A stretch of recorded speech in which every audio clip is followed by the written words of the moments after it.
বন্ধুরা তো আজকে কিছু অবাক করা ঘটনার অবশ্যই মানে দেশের যা পরিস্থিতি গাইস বলতে গেলে মানে চারিদিকে যুদ্ধ যুদ্ধ যুদ্ধ কিছুদিন আগে তোমরা জানতে যে যুদ্ধ একটা বাঁধবে কিন্তু যুদ্ধটা বাঁধলো না একদমই তাই মানে গোড়ায় গিয়ে চলে এসেছিল ফাইনালি এরকম কিছু একটা এখন মানে ক্রিয়েট হয়েছে যে যুদ্ধ হতেই হবে এরকম কিছু একটা চালু হয়ে গেছে তো বলছে যে ইরান ইসরায়েলের যুদ্ধই কি তৃতীয় বিশ্বযুদ্ধ সূচনা মানে যুদ্ধ তো অলরেডি চালু হয়ে গেছে তোমরা সবাই জানো ইরান ইসরায়েলের যুদ্ধ খুবই ভয়ানক যুদ্ধ হচ্ছে সবার মতে হচ্ছে এই দুটো মানে এরা দুজন যুদ্ধ করছে বলে হয়তোবা মনে করছে যে এটাই বোধহয় তৃতীয় বিশ্বযুদ্ধ হতে চলেছে মানে ওখান থেকে সূচনাটা হচ্ছে মানে যেভাবে যুদ্ধটা হচ্ছে তোমরা সবাই বুঝতে পারছো যে যুদ্ধটা কিভাবে হচ্ছে তো ওখান থেকে আস্তে আস্তে রূপান্তরিত হয়ে কিন্তু তৃতীয় বিশ্বযুদ্ধ কিন্তু হতে পারে এরকম একটা পরিস্থিতি কিন্তু হচ্ছে মানে হয়তো বা বর্তমান যেখানে আমরা দাঁড়িয়ে রয়েছি এখানে দাঁড়িয়ে আমরা এতদিন প্রথম দ্বিতীয় বিশ্বযুদ্ধের কথা জেনে এসেছি কিন্তু তৃতীয় বিশ্বযুদ্ধ এখন চোখে দেখতে হবে অবশ্যই গাইস মানে কি হতে চলেছে গাইস এটা আমরা ভিডিওটি না দেখলে আমরা বুঝতে পারবো না আর এটা অবশ্যই তোমাদের মনের মতন একটা হুজুরের ভিডিও এটা হতে চলেছে সে আবু তাহার ভিডিও হতে চলেছে একদমই তাই সে এমন ভাবে বলবে মনে হবে যে আমরা চোখের সামনে দেখছি অবশ্যই তো অবশ্যই দেরি করবো না কারণ এত ভালো ভিডিও মানে যতক্ষণ না দেখবো ততক্ষণ কিছুই বুঝতে পারবো না সুতরাং আমাদের মেইন ভিডিওগুলো ডেসক্রিপশন বক্সে চলে আসবে প্লিজ গাইস তোমরা চেক আউট করে নাও গাইস তো চলো গাইস বেশি কথা না বলে আজকের ভিডিওটি শুরু করা যাক সামনে একটা বড় ফাসাদ অপেক্ষা করছে আল্লাহ ভালো জানেন একটা বড় মালহামা হবে পৃথিবীতে মহাযুদ্ধ এই যুদ্ধে পৃথিবীর অনেক মানুষ মারা যাবে এমনটা হাদিসের মধ্যে এসেছে কে জানে আল্লাহ ভালো জানেন এটা কবে হবে কত সালে কিভাবে হবে এমন হতেও পারে এটাই সেই পারমাণবিক যুদ্ধের সূচনা আল্লাহু আলাম কারণ তারা শুরু করেছিল চাইনকে কেন্দ্র করে সেখানে পারে নাই কেন্দ্র করে চেষ্টা করেছে একটা মহাযুদ্ধ লাগানোর পারে নাই সিরিয়াকে কেন্দ্র করে প্রায় হয়েই গিয়েছিল এখানে অনেকগুলো দেশ ইনভলভ হয়ে গিয়েছিল কিন্তু নিউক্লিয়ার যুদ্ধ পর্যন্ত যায়নি কিছু মানুষ চাচ্ছে একটা সভ্যতা চাচ্ছে যে পৃথিবীতে একটা মহাযুদ্ধ ঘটুক এর ফলে পৃথিবীর ম্যাক্সিমাম মানুষ যেন মারা যায় পরাশক্তিগুলো দমন হয়ে যায় সে নতুন করে রাইজ করবে সেই অপেক্ষায় বসে আছে এবং তার নাম কি সেটা আপনারা আমার চেয়ে ভালো জানেন প্রথম বিশ্বযুদ্ধের পরে একটা কান্ট্রি বিশ্বের রুলিং স্টেট হয়েছে দ্বিতীয় বিশ্বযুদ্ধের পর আরেকটা কান্ট্রি বিশ্বের রুলিং স্টেট হয়েছে এখন অন্য কোনো রাষ্ট্রকে যদি পৃথিবীর শাসন রাষ্ট্র হিসেবে আত্মপ্রকাশ করতে হয় তাহলে বিশ্বে আরেকটা বড় যুদ্ধের দরকার আছে জ্ঞানী মানুষ ইশারা বুঝবেন একদমই তাই তারা এই চেষ্টাই করছে এভাবে বিশ্বের পরাশক্তিগুলোকে তারা লড়িয়ে দেওয়ার চেষ্টা করছে এবং পিছন থেকে তারা দাবার গুটি চালছে তারা সামনে আসবে না এগুলো তারা বুঝবে যাদের দু চোখ আছে খিদর আলাইহিস সালামের মতো তারা বুঝবে না লাহুম কুলুবুন লা ইয়াফকাহুনা বিহা ওয়া লাহুম আযানুন লা ইয়াসমাউনা বিহা ওয়া লাহুম আ'য়ুনুন লা ইউবসিরুনা বিহা উলাইকা কাল আনআম বাল হুম আদাল এই শ্রেণীর মানুষ এগুলো বুঝবে না আল্লাহ সুবহানাহু ওয়া তাআলা পবিত্র কুরআনুল কারীমের মধ্যে একটা সংক্ষিপ্ত এবং সারগর্ভ সূরা নাজিল করেছেন তার নাম সূরাতুল আসর আল্লাহ পাক এই সূরার মধ্যে মানব জাতির সাফল্যের ইহকালীন কল্যাণ আর পরকালীন মুক্তির চারটা মৌলিক কাজ বলেছেন যেটা আপনারা অনেকেই জানেন আল্লাহ পাক প্রথমেই সময়ের কসম করেছেন ওয়াল আসরি সময়ের কসম বা'দা আউযু বিল্লাহি মিনাশ শাইতানির রাজিম সময়ের কসম করে আল্লাহ পাক বোঝাতে চাচ্ছেন সময় আমাদের জন্য খুবই প্রেশিয়াস বা গুরুত্বপূর্ণ অবশ্যই সময় চলে গেলে ফিরে আসবে না কিয়ামতের মাঠে যে 5টা প্রশ্ন হবে তার মধ্যে প্রথম 2টাই কিন্তু সময় সংক্রান্ত প্রথমটা হচ্ছে তোমার সারা জীবন কোন কাজে ব্যয় করেছো দ্বিতীয়টা হচ্ছে তোমার যৌবনকাল কোন পথে ব্যয় করেছো এই দুটো সময় সংক্রান্ত প্রশ্ন আল্লাহ পাক এই সূরার মধ্যে ওয়াল আসরি দিয়ে শুরু করেছেন সময়ের কসম একই সাথে আল্লাহ রাব্বুল আলামিন সময়ের কসম করে আমাদেরকে অতীতের দিকে তাকাতে বলছেন অতীতের দিকে তাকিয়ে দেখো যে প্রত্যেক যুগে যুগে আল্লাহ পাক নবী রাসূল প্রেরণ করেছেন আসমানি কিতাব নাজিল করেছেন প্রত্যেক যুগে যুগে যারাই আল্লাহ এবং তার রাসূলের অবাধ্য হয়েছে আল্লাহ পাক দুনিয়াতেও ধ্বংস করেছেন পরকালেও ধ্বংস করবেন এই কথার কোনো ব্যত্যয় আছে প্রমাণ নেন নূহ আলাইহিস সালাম 950 বছর দাওয়াত দিয়েছেন কিছু মানুষ ইসলাম কবুল করেছে বাকিরা করেনি যারা করে নাই আল্লাহ পাক তাদেরকে ধ্বংস করেননি কি দিয়ে ডুবিয়ে দিয়েছিলেন? প্লাবন দিয়ে। এমনকি নূহ আলাইহিস সালামের স্ত্রী সন্তান পর্যন্ত ঈমান আনে নাই। এনেছে? আনে নাই। এখান থেকেও শিক্ষা আছে যে আমরা যারা আদর্শ পরিবার গড়তে চাই, এমন হতে পারে যে পরিবারের সকল সদস্য সবাই কথা শুনবে না, এমনটাও হতে পারে। এতে হতাশ হওয়ার কিছু নেই। তখন আপনাকে নিজের চিন্তা করতে হবে, আলাইকুম আনফুসাকুম, নিজের নফসের ফিকির করতে হবে। আপনি দাওয়াত দিতে দিতে ক্লান্ত হয়ে যান, যদি দাওয়াত দিতে দিতে বোঝাতে বোঝাতে ক্লান্ত হয়ে যান, তারপরেও আপনার কথা মানুষ না শোনে, আলাইকুম আনফুসাকুম, নিজের ফিকির করে। নূহ আলাইহিস সালাম যখন বললেন বাবা নৌকায় উঠে আসো, সে বলছে আমি পাহাড়ে উঠে যাব, পাহাড় আমাকে বাঁচাবে। তখন নূহ আলাইহিস সালাম বলছেন আজকে আল্লাহর আযাব থেকে কেউ বাঁচাতে পারবে না। একটা ঢেউ বাবা আর ছেলের মাঝখানে অন্তরায় হয়ে গেল। একটা ঢেউ আসলো, বাবা একদিকে ছেলে একদিকে। নূহ আলাইহিস সালাম সন্তানের জন্য আল্লাহর কাছে দোয়া করছেন, আল্লাহর কাছে ভিক্ষা চাচ্ছেন রহমত, দয়া।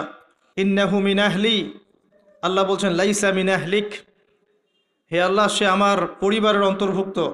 আল্লাহ বলছেন সে তোমার পরিবারের কেউ না। আল্লাহর কাছে দেশ, ভাষা, রক্ত, বর্ণ, জাতীয়তাবাদ কোনো কিছুর কোনো মূল্য নাই, ইল্লাত তাকওয়া, শুধু তাকওয়ার মূল্য আছে। যে ঈমান এনেছে, আকীদা পরিশুদ্ধ করেছে, আমল ঠিক করেছে, তাওহীদ শিখেছে, সুন্নতে থেকেছে, আল্লাহকে ভয় করেছে, সাধ্যমতো আল্লাহর দিনের পথে কাজ করেছে, দিন প্রতিষ্ঠার চেষ্টা করেছে, ইনশাআল্লাহ জান্নাতে চলে যাবে। আর যে হোক না কেন, একজন নবীর স্ত্রী হোক না কেন, বা কোনো নবীর আত্মীয় হোক না কেন, যত বড় মানুষ হোক না কেন, যত বড় ধনী হোক, যত সম্পদশালী হোক, যত শৌর্য বীর্য ক্ষমতার অধিকারী হোক, যত কিছু থাকুক না কেন, ঈমান না থাকলে, আমল না থাকলে, তাকওয়া না থাকলে তাকে কেউ আল্লাহর আযাব থেকে বাঁচাতে পারবে? এটা মৌলিক কথা। আসলে মাহফিলে অনেক কথার প্রয়োজন নাই। আমার কথা বুঝতে পারছেন? অনেক বেশি কথার প্রয়োজন নাই। অল্প কিছু কথা যদি আপনার মনে আসার করে, দিলে আসার করে, যথেষ্ট। প্রথম কথা হচ্ছে এইটা, ঈমান, তাওহীদ, নেক আমল, তাকওয়া, এগুলো ছাড়া কিছুই আমাদেরকে বাঁচাতে পারবে না। এবং যার যার হিসেব তাকে তাকেই দিতে হবে। নূহ আলাইহিস সালামের ছেলে জান্নাতে যেতে পারলো না, নূহ আলাইহিস সালামের স্ত্রী হয়েও তিনি জান্নাতে যেতে পারলেন না। প্রত্যেক যুগে যুগে ইব্রাহিম আলাইহিস সালাম, তার বাবা কি ঈমান এনেছে? আনে নাই। তার বাবার পরিণতি হয়েছে তাদের মতোই। লূত আলাইহিস সালাম, তার স্ত্রী কি ঈমান এনেছে? আনে নাই, পরিণতি একই। মুহাম্মদ সাল্লাল্লাহু আলাইহি ওয়াসাল্লামের চাচারা সবাই কি ঈমান এনেছে? তার বংশের মানুষ সবাই কি ঈমান এনেছে? অনেকেই তো তার সাথে শত্রুতা করেছে, করে নাই? আবু লাহাব তার চাচা নন? আবু লাহাব ঈমান এনেছে, চাচা হয়েও সে পার পেল না। তো এই হচ্ছে মূল কথা। আল্লাহ পাক সময়ের কসম করে বোঝাতে যাচ্ছেন, অতীতকালের দিকে তাকিয়ে দেখো, প্রত্যেক যুগে যুগে যারাই আল্লাহর অবাধ্য হয়েছে, তার রাসূলের অবাধ্য হয়েছে, আল্লাহর নাজিলকৃত বিধানের আনুগত্য করে নাই, আল্লাহ পাক দুনিয়াতেও শাস্তি দিয়েছেন, পরকালেও শাস্তি দিয়েছেন। একই সুন্নাহ প্রত্যেক যুগে যুগে। আরেকটা বিষয় আমাদের বুঝে আসে, সেটা হলো ওয়াল আসরি দিয়ে আল্লাহ পাক শেষ জামানার মানুষদেরকে সতর্ক করছেন বেশি। কারণ শেষ জামানার মানুষেরা সবচেয়ে বড় ফিতনার মধ্যে থাকবে, সবচেয়ে বেশি বেশি ফিতনা থাকবে এই জামানার মধ্যে। ব্যক্তি জীবনে ফিতনা থাকবে, ধর্মে ফিতনা থাকবে, পরিবারে ফিতনা থাকবে, সমাজে থাকবে, বিশ্বে থাকবে, সমস্ত ক্ষেত্রে ফিতনা থাকবে। ফিতনা দিয়ে ভর্তি। কিন্তু মানুষ মনে করবে তারা খুব ভালো কাজ করছে, মানুষ মনে করবে তারা খুব ভালো ভালো আমল করছে, কিন্তু এগুলো ফিতনার মধ্যে ডুবে আছে। আপনি দেখবেন এখন তাওহীদের মধ্যে শিরিক ঢুকে গেছে, সুন্নতের মধ্যে বেদাত ঢুকে গেছে, দেখবেন হালাল রিজিকের মধ্যে হারাম ঢুকে গেছে। খুব কম মানুষই এখন হালাল রিজিক খায়, খুব কম মানুষই। সবার ঘরে ঘরে এখন সুদ, সবার ঘরে ঘরে দেখবেন ঘুষের টাকা ঢুকছে, দুর্নীতির টাকা ঢুকছে, আত্মসাতের টাকা ঢুকছে। খুব কম মানুষ হালাল খায়। অনেক সময় দেখবেন আমরাও দাড়ি টুপি রেখেও অনেক সময় বোনদের সম্পত্তির অধিকার দেই না, এমন হয় না? এটা একদম বাস্তব। আমরাও অনেক সময় ধর্মীয় লেবাসেও দেখা গেছে আমরা টাকা পয়সা আত্মসাৎ করছি না? এরকমও হিস্ট্রি আছে। খুব কম মানুষ আছে এই পৃথিবীতে যারা হালাল রিজিক খাচ্ছে। আমরা খাস করে দোয়া করি আল্লাহ যেন আমাদের সবাইকে হালাল রিজিক খাওয়ার তৌফিক দান করে। প্রতিটা ক্ষেত্রে ফিতনা। আপনি সংস্কৃতিতে যান, সেখানে দেখবেন সংস্কৃতির নামে আমরা মেয়েদের সাথে কি করেছি, নারী পুরুষের ফ্রি মিক্সিং করে দিয়েছি। নারী পুরুষ বেলাল্লাপনে একসাথে চলাফেরা করছে, যেখানে আল্লাহ পাক কিছু চাইতে বলেছেন পর্দার আড়াল থেকে, তাই না? সূরা আহজাব পড়েন, সূরা নূর পড়েন। কিছু চাইলে একটা বেগানা নারী যদি কিছু চায় তাকে পর্দার আড়াল থেকে চাইতে হয়। আল্লাহ যেখানে বলছেন ওয়ালা তাকরাবু জিনা, জিনার কাছেও যেও না, সেখানে আমরা জিনাকে বানাচ্ছি কাছে আসার গল্প। কথা বুঝতে পারছেন? ফ্রি মিক্সিং একদম শুরু থেকে, স্কুল লাইফ থেকে শুরু হবে। একদম এই যে ক্লাস 5-6 থেকে শুরু করে এসএসসি, এইচএসসি, অনার্স মাস্টার্স, প্রতিটা ক্ষেত্রে, স্কুল, তারপর কলেজ, তারপর বিশ্ববিদ্যালয়, সবখানে ফ্রি মিক্সিং। নারী পুরুষ একসাথে ক্লাস করবে, একসাথে পড়বে, একসাথে ঘুরবে, তারা বন্ধু। আল্লাহ পাক যে সম্পর্কটাকে হারাম করেছেন এটাকে হালাল করে আমরা শিক্ষা অর্জন করছি, জ্ঞান অর্জন করছি। প্রতিটা ক্ষেত্রে ফিতনা। এরপরেও আছে পোশাকের ফিতনা। মেয়েরা ছেলেদের পোশাক পরছে, আবার কোনো কোনো ক্ষেত্রে দেখবেন ছেলেরাও মেয়েদের পোশাক পরছে। প্রতিটা ক্ষেত্রে আপনি দেখবেন। এবং মেয়েরা ছেলেদের জায়গা নিয়ে নিচ্ছে সমাজে।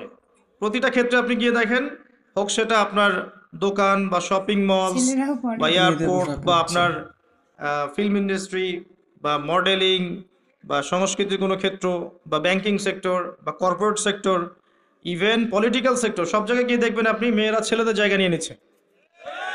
Free mixing. এটা ফ্রি মিক্সিংয়ের কারণে। এর ফলে আরও কিছু বিষয় হয়েছে। এর ফলে দেখবেন আপনি জেনা বাড়বে, পরকীয়া বাড়বে, ব্যভিচার বাড়বে, টিজিং বাড়বে, এবং কোনো কোনো ক্ষেত্রে দেখবেন পরিবারের কাঠামো ভেঙে যাবে, ধর্ষণ বাড়বে। এর উপরেও আছে আপনার এই যে নগ্ন ফিল্মস। এই ফিল্মসগুলো দেখার মধ্য দিয়ে এবং গোপনে গোপনে এই পাপের সংস্কৃতিতে লিপ্ত থাকার মধ্য দিয়ে মানুষ ভিতর থেকে পশু হয়ে যাচ্ছে। প্রতিটা ক্ষেত্রে, অর্থনীতি বলেন, সংস্কৃতি বলেন, আপনার পরিবারের দিকে তাকিয়ে দেখেন, ফিতনায় ভর্তি, পরিপূর্ণ। পরিবারের কর্তারা এখন ইব্রাহিমের মতো নয়। পরিবারের সন্তান সন্ততি কোরআন সুন্নাহ বোঝে না, ওযুর ফরজ বোঝে না, নামাজ কালাম ঠিক মতো পড়ে না। পরিবারের মেয়েরা দেখবেন পর্দা করে না। পরিবারে তালিম নাই, হৃদ্যতা, ভালোবাসা নাই, ইল্লা মাশা আল্লাহ। এর বাইরে আল্লাহর কিছু বান্দা আছেন, তাদের কথা ভিন্ন। ম্যাক্সিমাম পরিবারের অবস্থা। পরিবারের উপার্জনে ঠিক নাই, কোন পথে টাকা ঢুকছে পরিবারে ঠিক নাই, ঢুকলেই হলো, হালাল হোক আর হারাম হোক। এই হচ্ছে আমাদের টার্গেট। এনিহাও যে কোনোভাবে আমাকে একটা জমি কিনতে হবে, বাড়ি করতে হবে, গাড়ি করতে হবে, স্ট্যাটাস বাড়াতে হবে, যেভাবেই হোক আমাকে এগুলো অর্জন করতে হবে। এই হচ্ছে আমাদের জীবনের উদ্দেশ্য। এখন ওয়ার্ল্ড অ্যাফেয়ার্সে গিয়ে তাকিয়ে দেখেন, এই যে ইন্নাল ইনসানা লাফি খুসর, মানুষ অবশ্যই ক্ষতির মধ্যে আছে। আল্লাহ পাক বলেছেন এই পৃথিবীতে মানুষের ক্ষতি দুই রকম হয়, ইহকালীন এবং পরকালীন। দুনিয়াতে যত করাপশন বা দুর্নীতি, এর মূল কেন্দ্র হচ্ছে মানুষ। প্রতিটা ক্ষেত্রে মানুষ ফিতনা ফাসাদ সৃষ্টি করেছে। আল্লাহ এই কথাটা বলেছেন, যাহারাল ফাসাদু ফিল বাররি ওয়াল বাহরি বিমা কাসাবাত আইদিন নাস। জলে স্থলে যত বিপর্যয় ছড়িয়ে পড়েছে, এটা মানুষের হাতের কামাই, মানুষের হাতের কামাই। এমনকি আমরা পরিবেশটাকেও নষ্ট করে ফেলেছি, আবহাওয়াকে নষ্ট করে ফেলেছি, জলবায়ু নষ্ট করে ফেলেছি, পানির স্তর নিচে নামিয়ে দিচ্ছি, অপচয় করেছি। কোনো সেক্টর বাকি রাখি নাই ফাসাদ সৃষ্টি করতে। সামনে একটা বড় ফাসাদ অপেক্ষা করছে, আল্লাহ ভালো জানেন। একটা বড় মালহামা হবে পৃথিবীতে, মহাযুদ্ধ। এই যুদ্ধে পৃথিবীর অনেক মানুষ মারা যাবে, এমনটা হাদিসের মধ্যে এসেছে। কে জানে, আল্লাহ ভালো জানেন এটা কবে হবে, কত সালে, কিভাবে হবে, আল্লাহ ভালো জানেন। এমন হতেও পারে এটাই সেই পারমাণবিক যুদ্ধের সূচনা, আল্লাহু আলাম। কারণ তারা শুরু করেছিল প্যালেস্টাইনকে কেন্দ্র করে, সেখানে পারে নাই। সিরিয়াকে কেন্দ্র করে চেষ্টা করেছে একটা মহাযুদ্ধ লাগানোর, পারে নাই। সিরিয়াকে কেন্দ্র করে প্রায় হয়েই গিয়েছিল, এখানে অনেকগুলো দেশ ইনভলভ হয়ে গিয়েছিল, কিন্তু নিউক্লিয়ার যুদ্ধ পর্যন্ত যায়নি। কিছু মানুষ চাচ্ছে একটা সভ্যতা চাচ্ছে যে পৃথিবীতে একটা মহাযুদ্ধ ঘটুক, এর ফলে পৃথিবীর ম্যাক্সিমাম মানুষ যেন মারা যায়, পরাশক্তিগুলো দমন হয়ে যায়, সে নতুন করে রাইজ করবে, সেই অপেক্ষায় বসে আছে। এবং তার নাম কি সেটা আপনারা আমার চেয়ে ভালো জানেন। প্রথম বিশ্বযুদ্ধের পরে একটা কান্ট্রি বিশ্বের রুলিং স্টেট হয়েছে, দ্বিতীয় বিশ্বযুদ্ধের পর আরেকটা কান্ট্রি বিশ্বের রুলিং স্টেট হয়েছে। এখন অন্য কোনো রাষ্ট্রকে যদি পৃথিবীর শাসন রাষ্ট্র হিসেবে আত্মপ্রকাশ করতে হয়, তাহলে বিশ্বে আরেকটা বড় যুদ্ধের দরকার আছে।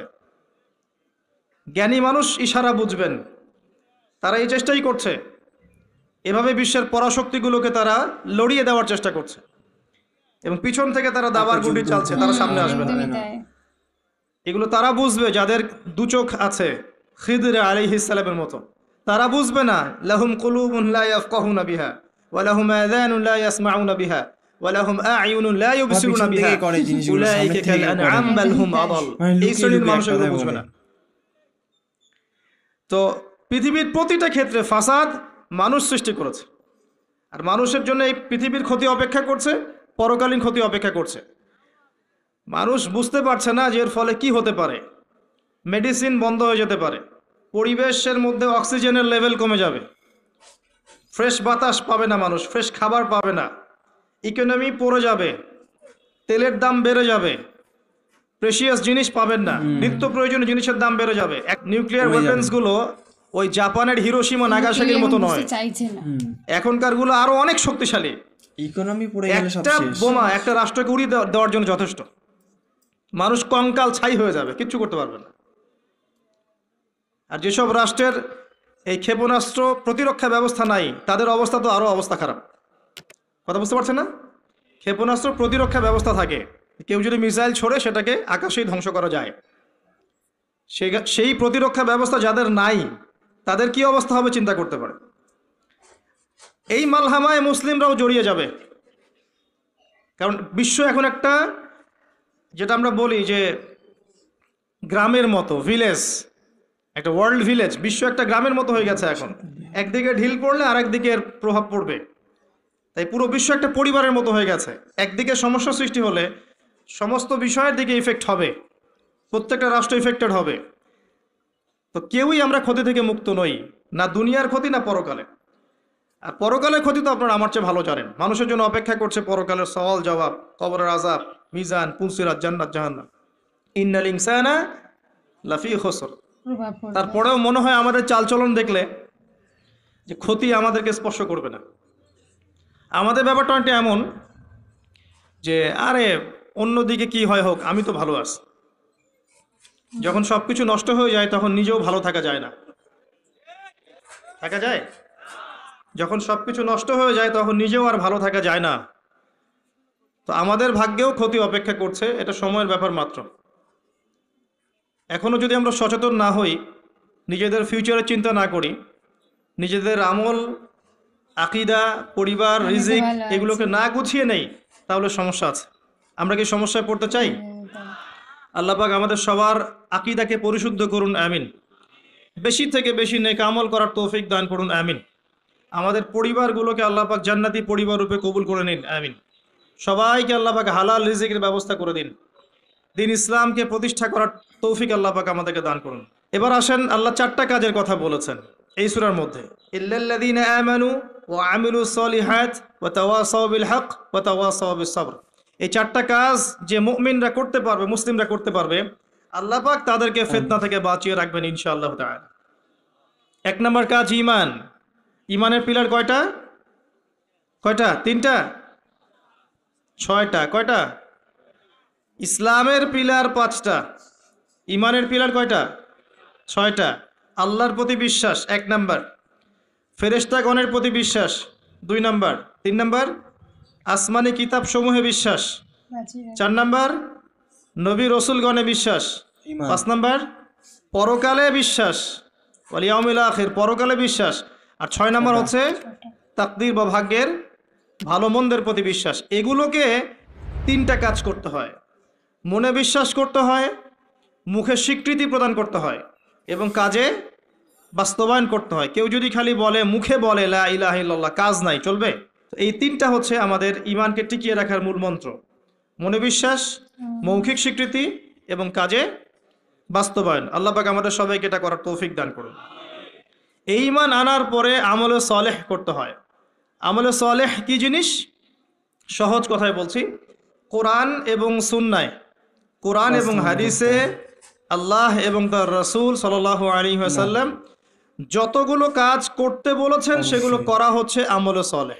এবং কোরআন এবং সুন্নায় আল্লাহ এবং তার রাসূল যত,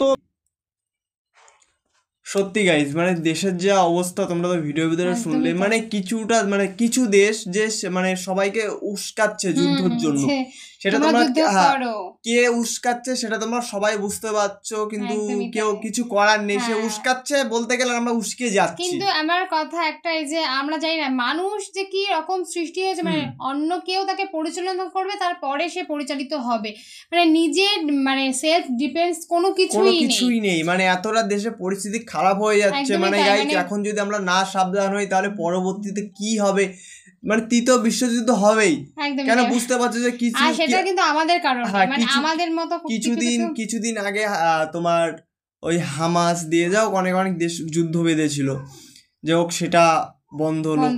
তারপরে ইন্ডিয়া, পাকিস্তান, তারপরে বাংলাদেশ বা এদের নিয়ে একটা ঝামেলা বেঁধেছিল, যে হোক সেটাও সামলে গেল। কিন্তু আবার নতুন করে ইসরায়েল আর ইরান এদের দুজনের ভিতরে আবার যুদ্ধ বেঁধেছে। যুদ্ধটা খুবই ভয়ানক হচ্ছে, মানে অনেক মানুষও মারা গেছে আর অনেক জায়গা ধ্বংস হয়ে গেছে।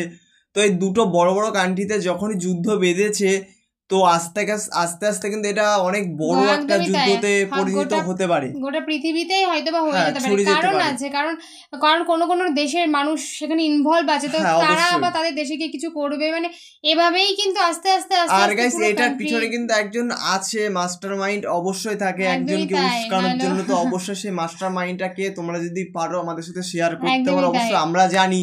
মানে সে ঘরে বসে তোমাকে পরিচালনা করছে আর সে হাওয়া খাচ্ছে আর তুমি এখন যুদ্ধ করে বেড়াচ্ছ। অবশ্যই গাইস, তো চলো গাইস, তুমি মরবা। এইসব কথা আমরা বেশি কিছু বলতেই চাই না। তো আজকের ভিডিওটি তোমাদের কেমন লাগলো অবশ্যই গাইস কমেন্টে তোমরা জানিও। যদি এরকম ভিডিও তোমাদের আরো পছন্দ হয় তো অবশ্যই আমাদেরকে জানিও, কারণ জানার অনেক কিছু আছে। তো তোমাদেরও আই গেস জানার অনেক ইচ্ছা আছে, তো তোমরা সেটা আমাদেরকে জানিও। আমরা নিশ্চয়ই অন্য কোনো ভিডিওর মাধ্যমে অনেক কিছু জানাবো। তো তোমাদের নেক্সট কমেন্ট হবে আমাদের নেক্সট ভিডিও, সুতরাং কমেন্ট কিন্তু করতে থাকো। আর আমরা ভিডিও তো মানে তেমন রেগুলারলি গাইস তোমাদের সাথে নিয়ে আসবো সেরকম তোমাদের মনের মতন ভিডিও নিয়ে। গাইস আমরা সবার আগে থাকি, তো প্লিজ গাইস যারা এখন আমাদের চ্যানেলটাকে সাবস্ক্রাইব করোনি, তো প্লিজ গাইস আমাদের চ্যানেলটাকে সাবস্ক্রাইব করে দাও। একদম সাবস্ক্রাইব না করলে কিন্তু এত সুন্দর সুন্দর ভিডিও তোমরা কিছুতেই দেখতে পারবে না। আর সবার আগে কিন্তু আমাদের চ্যানেলে এত ভালো ভালো ভিডিও মানে চলে আসে। আর ভিডিও আসার কারণ আছে, তোমরা আমাদেরকে এত সুন্দরভাবে ভালোবাসছো, এত সুন্দর কমেন্ট করছো, এত সুন্দরভাবে আমাদের পাশে আছো। তো তার জন্য তো গাইস আমাদের এরকম ধরনের ভিডিও তো দিতেই হবে। একদমই তাই। তো চলো গাইস নতুন কোনো ধামাকাদার ভিডিওতে তোমাদের সাথে আবার দেখা হবে। আজকের মতন এখানেই, টাটা।